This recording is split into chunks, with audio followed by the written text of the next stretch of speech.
इस सत्र का विषय है कथेतर हिंदी साहित्य में, समकालीन कथेतर हिंदी साहित्य में राष्ट्रीय सांस्कृतिक चेतना या विचारधारा। चूंकि शुरू से हम लोग बात इसी पर कर रहे हैं कि राष्ट्रीयता क्या है, राष्ट्रीय चेतना क्या है, विचारधारा क्या है, और इस पर सब लोगों ने करीब करीब बातें की कि जो आजादी के पहले की राष्ट्रीय विचारधारा साहित्य में व्यक्त हुई आज उससे थोड़ी भिन्न है, लेकिन बातें वही हैं कमोबेश। जैसे अगर मैं देखता हूं कि आजादी के बाद जिस तरह से लोगों ने अपने देश की भाषा, अपने देश की संस्कृति, इन सब के प्रति शरणागत की स्थिति वैश्विक धरातल पर कर दी थी, तो जो देश का स्वाभिमान है उसे बचाना ये आज की राष्ट्रीयता है। जिस तरह के आतंकी माहौल में हम जी रहे हैं,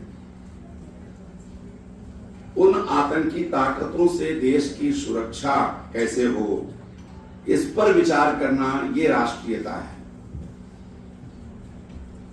वैश्विक ताकतें किस तरह से हमारी जो वन संपदा है या जो हमारी प्राकृतिक धरोहर है, उन संसाधनों का किस तरह दोहन कर रहे हैं, उससे हम कैसे उन्हें रोक सकते हैं, अपना प्रभाव दिखा सकते हैं, ये आज की राष्ट्रीयता मेरी समझ से है। इसी तरह से जो देशवासियों में प्रजातांत्रिक मूल्यों की प्रतिष्ठा अगर साहित्य करता है, वह भी एक तरह की राष्ट्रीयता है। और राष्ट्रीयता यह भी है कि भारतीयता के गौरव को हम विदेशों में जा करके कैसे आज अपना सिक्का बनवाते हैं, वह भी राष्ट्रीयता है। इस तरह की चीजें अगर साहित्य में आ रही हैं तो उस साहित्य की चर्चा यहाँ होनी चाहिए। बात संस्कृति की हो रही थी। मैं भारती जी का आभारी हूं कि उन्होंने यात्रा साहित्य पर कुछ बातें कर दी, तो मैं उसी को आगे बढ़ाऊंगा, लेकिन मैं नाम नहीं गिनाऊंगा क्योंकि आज के समय में बच्चों से अगर कुछ बात करनी है तो मुद्दे पर 2-3 मुद्दे लेकर के मैं बात करना ज्यादा सही समझता हूं। इसलिए मैं 2 रचनाकारों की 2 रचनाओं को लेकर के यात्रा साहित्य में कैसे सांस्कृतिक चेतना वहां उत्पन्न की गई है उसकी बात करूंगा। भारतीय संस्कृति की जब बात आती है तो ये कल से ही हम लोग सुन रहे हैं कि संस्कृति वास्तव में मनुष्य के आंतरिक चित्तवृत्तियों का परिष्कार करती है, इसलिए वह संस्कृति है। और भारतीय संस्कृति में वसुधैव कुटुंबकम की जो एक बात है, कल परिहार जी ने इस बात का जिक्र किया था कि जब हम वसुधैव कुटुंबकम की बात करते हैं तो वो ग्लोबलाइजेशन वाला मामला नहीं है, बल्कि हम प्राणी मात्र के कल्याण की बात करते हैं। सिर्फ मनुष्य ही उसके केंद्र में नहीं होता है।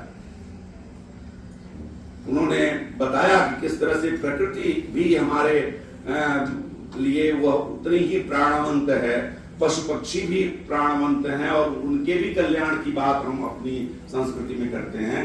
तो जो मानवतावाद की बात हम करते हैं, मुझे अपने गुरु डॉक्टर देवेश ठाकुर की एक बात याद आती है। उनकी एक डीलिट की थीसिस है आधुनिक हिंदी साहित्य में मानवतावादी भूमिकाएं, तो उसका एक अध्याय उन्होंने बताया कि उनके उस डीलिट के परीक्षक थे आचार्य हजारी प्रसाद द्विवेदी, और उसमें उस मौखिकी में सिर्फ इस बात पर चर्चा हुई कि मानवतावाद क्या है और मानववाद क्या है। और उन्होंने ये कहा कि मानववाद वो है कि जो आप मनुष्य को केंद्र में रख करके उसके कल्याण की बात करें, और मानवतावाद ये है कि आप मनुष्य के अलावा संपूर्ण प्रकृति, संपूर्ण सृष्टि के कल्याण की बात करते हैं, वो मानवतावाद है। और हमारी जो भारतीय संस्कृति है वो उसी मानवतावाद की बात है। मैं यात्रा साहित्य की बात कर रहा था, वहां मैं एक चीज का जिक्र करूंगा। डॉक्टर विश्वनाथ प्रसाद तिवारी की एक यात्रा साहित्य पर लिखी पुस्तक है, अमेरिका और यूरोप में एक भारतीय मन, और उसमें वो एक यात्रा वृत्तांत है अतलांत से पार से लौटकर। उसमें एक जगह वो जिक्र करते हैं कि संयुक्त राष्ट्र संघ के दफ्तर में जाते हैं तो वहां एक चबूतरे पर एक पिस्तौल रखी हुई है, यानी उसकी मूर्ति या वास्तुकला है। तो एक पिस्तौल है, उस पिस्तौल की नाल जंजीर से बंधी है। अब ये एक तरह से सांकेतिक शिल्पकला है कि वो हिंसा विरोधी जो एक विचार है। तो वो कहते हैं कि ये बहुत अच्छी चीज है कि पिस्तौल को जंजीर से बांधा गया है। ये पश्चिम में आप सब लोग जानते हैं कि अमेरिका में गाहे बगाहे कोई 12 से 14 साल का बच्चा भी पिस्तौल लेकर के अपने स्कूल में दनादन फायरिंग कर देता है। ये उस देश के या उस संस्कृति के लोग हैं जो पिस्तौल की नाल को चेन से बांध रहे हैं। तो वहां वो बात हिंसा की करते हैं जो भारतीय संस्कृति में अहिंसा के माध्यम से हम करते हैं, वो वहां विचार कर रहे हैं। वो कहते हैं कि जो विश्वास करते हैं कि दुनिया को हिंसा के द्वारा ही बदला जा सकता है, ऐसे देशों और लेखकों से यह निवेदन व्यर्थ है कि हिंसा के द्वारा स्थापित व्यवस्था स्वयं अपने को हिंसा से कभी मुक्त नहीं कर सकी है। हम अपने पड़ोस में देख सकते हैं, जैसे सैनिक क्रांति द्वारा गद्दी पर बैठा तानाशाह प्रायः दूसरी सैनिक क्रांति द्वारा ही अपदस्थ कर दिया जाता है। तो भारतीय जो विचारधारा है, जहां अहिंसा के माध्यम से भारतीय जीवन सूत्र की प्रतिष्ठा की जाती है, वहां इस बात का जिक्र करते हैं तिवारी जी कि हिंसा और आतंक वाले आज के समय में भय और अनिष्ट की आशंका हमारे समय का स्थायी भाव बन गया है। वे अमेरिकी दूतावासों के सामने कड़ी सुरक्षा व्यवस्था या अमेरिकी एयरपोर्ट पर कोट जैकेट से लेकर के जूते तक उतरवा करके जांच करने को किसी भय और आशंका का प्रमाण मानते हैं। वे कहते हैं कि हिंसा न केवल कमजोर को बल्कि ताकतवर को भी डराती है। हिंसा से हम कमजोर के डरने की बात तो करते हैं, ताकतवर को भी डराती है, बल्कि जहां ताकत जितनी ही केंद्रीभूत होती है वहां भय भी उतना ही घनीभूत होता है। समता, स्वाधीनता और धन तथा शक्ति का विकेंद्रीकरण ही अहिंसा और अभय की ओर ले जाता है। यानी जितना ज्यादा हम समानता के सिद्धांत को, स्वाधीनता को, धन तथा शक्ति के विकेंद्रीकरण को महत्व देंगे, उतना ही हम अहिंसा की ओर आगे बढ़ेंगे। डॉक्टर तिवारी ने इसी अमेरिका और यूरोप की बातों का जिक्र करते हुए वहां की कुछ अच्छाइयों की बात भी की।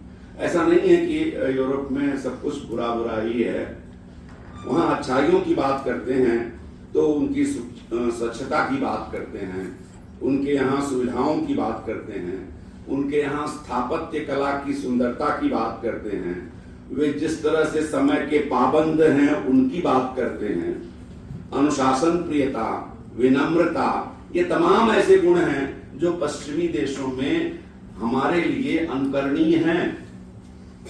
लेकिन वहां की एक बात वो उठाते हैं और जिसकी चर्चा कल से भी हो रही है, वो है कि परिवार व्यवस्था किस तरह वहां विफल होती जा रही है।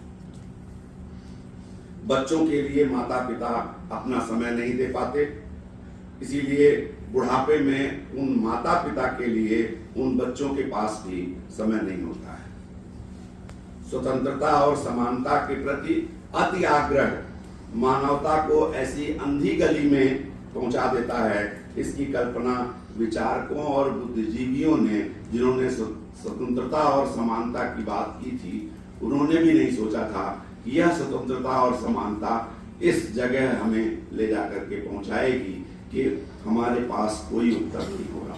जो पश्चिम के समाज से परिचित हैं वहां पता है आपको कि अगर एक नाबालिग बच्चा अपने माँ बाप के प्रति शिकायत कर दे कि इन्होंने मेरे साथ हिंसा की है तो उन्हें जेल चला जाना पड़ता है। ये स्वतंत्रता उनको मिली है, सुरक्षा भी मिली है, लेकिन वहां ऐसी घटनाएं भी होती हैं। हम किस समाज की ओर जा रहे हैं जहां अपना ही बेटा अपने माँ बाप को जेल पहुंचाने का काम करता है। एक और बात की ओर जिक्र करते हैं, विनम्रता की बात मैंने अभी कही कि उनमें विनम्रता बहुत है। वो कहते हैं कि वहां बिना कुछ हुए भी थैंक यू, सॉरी, ये दो शब्द वहां के बड़े प्रचलित शब्द हैं। यहां तक कि आपसे अगर कोई असुविधा हो रही है तो भी वो ये सीधे नहीं कहेंगे कि आपसे मुझे ये असुविधा है। वहां वो शुरुआत सॉरी से कहते हैं, सॉरी अगर आप बुरा ना माने तो ऐसा करिए। लेकिन वहां शिष्टाचार ये है, लेकिन वहां भारतीय शिष्टाचार की जब बात करते हैं तो डॉक्टर विश्वनाथ प्रसाद तिवारी कहते हैं कि वो शिष्टाचार जो सॉरी और थैंक यू में है वह भावहीन अभिव्यक्ति लगता है,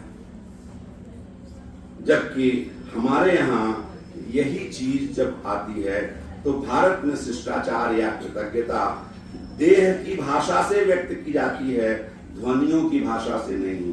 जब आप किसी के सामने झुककर प्रणाम करते हैं, हाथ जोड़कर प्रणाम करते हैं, वो आपकी देह की भाषा है, वो आपके मन के उस सम्मान भाव को व्यक्त करता है, न कि सिर्फ मौखिक रूप से। इसलिए गांव में आप लोगों में से कुछ लोग जाते होंगे, वहां अभी भी जब कोई कहता है पाला की तो वहां गांव के लोग आपको तरजीह नहीं देते हैं। ये ध्यान रखिए, वहां से प्रणाम कह देना ये मायने नहीं रखता है जब तक झुक करके आप चरण छू करके प्रणाम ना करें। वो देह की भाषा है जो भारतीय संस्कृति है, जिसका उल्लेख करते हैं। एक और पक्ष की ओर वो वहां ही, चूंकि समता और स्वतंत्रता की बात हो रही है, एक और पक्ष की ओर संकेत करते हैं, वो है स्त्री स्वतंत्रता की, जिस पर बड़ी बड़ी बातें होती हैं, हमारे समाज में भी होती हैं। लेकिन वहां वो एक बात कहते हैं कि स्त्री की स्वतंत्रता होनी चाहिए, लेकिन उस स्तर तक नहीं जहां वह स्वाधीनता उच्छृंखलता बन जाए। इसलिए खास तौर पर जब स्त्रीवादी उन लेखकों लेखिकाओं ने जहां वो ये तर्क देते हैं कि शरीर मेरी है, मैं इसका उपयोग कैसे करूंगा इसका निर्णय मैं करूंगी, आप पुरुष वर्ग कौन होते हो करने वाले, ऐसी बात का जिक्र करते हुए विश्वनाथ प्रसाद तिवारी कहते हैं कि वस्तुतः स्वतंत्रता और समानता ये दोनों शब्द मानवीय शब्दकोश के सबसे आकर्षक किंतु खतरनाक शब्द हैं। आकर्षक इसलिए हैं क्योंकि हर स्त्री को समानता मिलनी चाहिए, स्वतंत्रता मिलनी चाहिए, लेकिन वह जब उच्छृंखलता के श्रेणी में पहुंच जाती है तो वह उतनी ही खतरनाक भी बन जाती है। इस बात का जिक्र वो करते हुए हमारी भारतीय संस्कृति की बात करते हैं और इसीलिए वो ऐसे में भारतीय धर्म और नैतिकता की बात को स्मरण करते हैं। ये बात कल से हो रही है कि भारतीय संस्कृति बाह्य नहीं बल्कि आंतरिक शुचिता को महत्व देती है। पाश्चात्य संस्कृति इंद्रिय सुख भोगने वाली अधिक लगती है और इसी बात को लेकर के लगाव की बात को लेकर के बुद्ध ने कहा था कि जहां लगाव होता है वहीं दुख होता है। इसलिए जितने लगाव हैं उनको आप दूर हटा दीजिए, दुख से आप बच जाएंगे। लेकिन ये लगाव से बचना जब इस सीमा तक हो जाता है कि अपने पड़ोसी को भी आप पहचानना बंद कर दो तो वह दूसरा दुख शुरू कर देता है। इसलिए जब एक बच्चा अपने दादा दादी को नजरअंदाज करना शुरू करता है, उससे कोई लगाव नहीं रखता है। तो वृद्धावस्था की जो एक समस्या पश्चिम में शुरू हुई है और जिसकी नकल पर हम भी उसी ओर बढ़ रहे हैं, ये एक बड़ी सांस्कृतिक घटना बन जाती है। कैसे आज हमारे समाज में भी वृद्धों की समस्या एक बहुत बड़ी समस्या बन गई है। आज हम जिस महानगर में संपन्नता की बड़ी दुहाई देते हैं, यहाँ बड़े बड़े करोड़पति लोग जब अपने लिए घर खरीदते हैं तो अपने पड़ोस के 1 बेडरूम हॉल वाले अपार्टमेंट में अपने माँ बाप के लिए घर खरीदते हैं और बड़ी घोषणा करते हैं कि मैंने पापा मम्मी के लिए अपने बगल में ही घर खरीदा है, जिससे अगर उनको कुछ हुआ तो मुझे वो तुरंत सूचना मिल जाएगी। वो कहाँ गया लगाव जब अपने पापा मम्मी को अपने घर के एक कमरे में आप जगह देने की सोचते थे, बल्कि उनको पहले आप अपना घर सौंपते थे। ये जो संस्कृति पनप रही है, ये इसी का लगाव न होने का। इसीलिए भारतीय संस्कृति में जहाँ ये कहा गया है कि अब ये बात आती है कि वृद्धावस्था के दंश को अगर भाव और लगाव से ही दूर करेंगे तभी वो दूर हो सकता है, अन्यथा नहीं।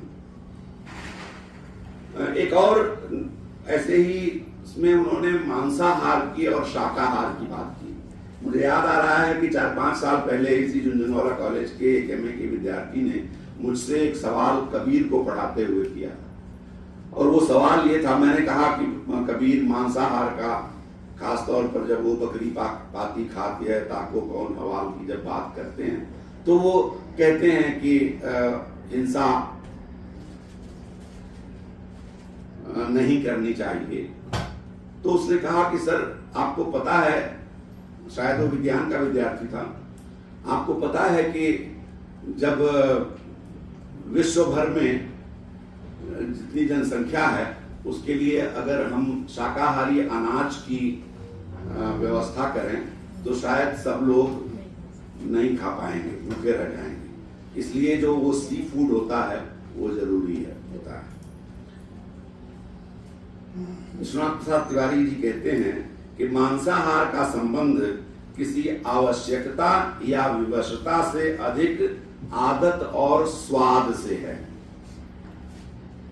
मांसाहार का संबंध विवशता और आवश्यकता से नहीं, स्वाद और आदत से है। और शायद उनके दिमाग में वहां वो ये उल्लेख भी करते हैं कि गांधी जी भी यही कहते थे, खासतौर पर मछलियों के, सी फूड के बारे में ही बात करते हैं। गांधी जी कहते हैं कि जितनी मछलियों को मारकर खाने से जीवन की रक्षा होती है उतनी हिंसा नहीं है, लेकिन यदि मछलियों को मारकर व्यवसाय करते हो तो वो हिंसा है। तो ये जो एक हिंसा, मांसाहार, शाकाहार की बातें हैं, इसको एक दूसरे तर्क से विश्वनाथ प्रसाद जी कहते हैं। वो कहते हैं कि असल में हमारे मानव स्वभाव में एक प्रवृत्ति पैदा हुई अहंकार की। जिस अहंकार के त्याग की बात भारतीय संस्कृति में की जाती है, अहंकार को इस रूप में वो उल्लेख करते हैं कि मनुष्य ने मान लिया कि इस सृष्टि में मैं ही श्रेष्ठ हूं, इसलिए इस सृष्टि का जैसा चाहूंगा उपयोग मैं करूंगा।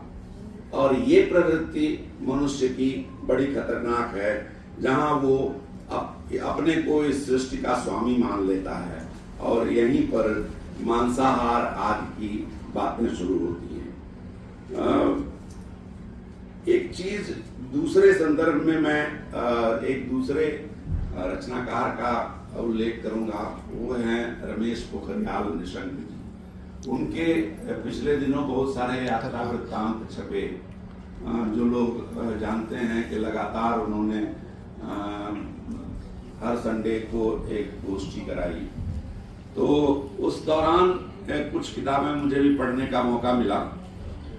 तो वो भारतीय संस्कृति में जो तत्व हैं उनका उल्लेख करते हैं, और एक उनका यात्रा वृत्तांत है भारतीय संस्कृति का संवाहक इंडोनेशिया।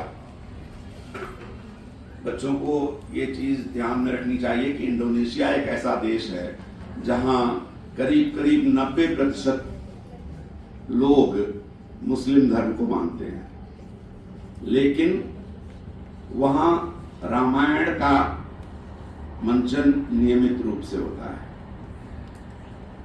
तो वहां एक वो उल्लेख करते हैं, फादर कामिल मुल्के का एक संस्मरण वो सुनाते हैं, खत्म कर रहा हूं, संस्मरण सुनाते हैं और कहते हैं कि एक बार पाकिस्तान के कुछ प्रतिनिधि मंडल एक गया था वहां, और उनको आश्चर्य इस बात का हुआ कि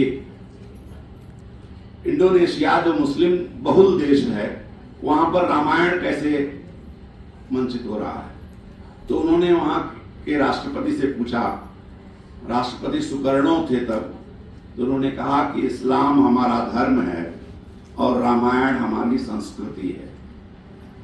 ये फर्क है रामायण के उन चरित्रों को लेकर के जिस तरह से वो अपने यहाँ उनका शिक्षा जगत में भी उपयोग करते हैं। ऐसे ही एक और संदर्भ का जिक्र करूंगा। हमारे यहाँ एक श्लोक है, तेन त्यक्तेन भुंजीता, मंत्र है, तेन त्यक्तेन भुंजीता मागृध कस्य सिद्धनम। निशंक जी इस बात का जिक्र करते हैं कि ये हमारे संस्कृति का मूल संदेश है और इसका अर्थ यही है कि इस पृथ्वी के हर पदार्थ का उपभोग कर सकते हैं हम, लेकिन इस दृष्टि से नहीं कि यह मात्र हमारे लिए है, बल्कि इस सृष्टि पर हर एक का अधिकार है। अगर यह भावना लेकर के आप सृष्टि के तमाम उन तत्वों का उपयोग करते हैं तो निश्चित रूप से आप भारतीय संस्कृति की उस मूल धारणा को, त्याग की धारणा को, क्योंकि जब आप दूसरे का ख्याल करेंगे तो त्याग भावना अपने आप आएगी, तो इस त्यागपूर्ण ढंग से पृथ्वी के संसाधनों का उपभोग करें। इस तरह के तमाम प्रसंग हैं जब एक रचनाकार जो खास तौर पर विदेशों में भी जब भ्रमण करता है तो लगातार उसके मन में एक द्वंद्व चलता रहता है कि विदेश की भाषा, संस्कृति, जीवन, वहाँ का दृश्य और भारतीय मन कैसे उसमें अपने आप को पाता है। ऐसे तमाम संदर्भ मिलते हैं। पढ़ना आपके लिए आवश्यक है। ऐसे संदर्भों को पढ़ेंगे आपकी दृष्टि भी खुलेगी और शायद आप ऐसे साहित्य को पढ़ करके एक नई प्रेरणा भी ले पाएंगे। मैं यहीं अपनी बात खत्म करता हूँ। बहुत बहुत धन्यवाद।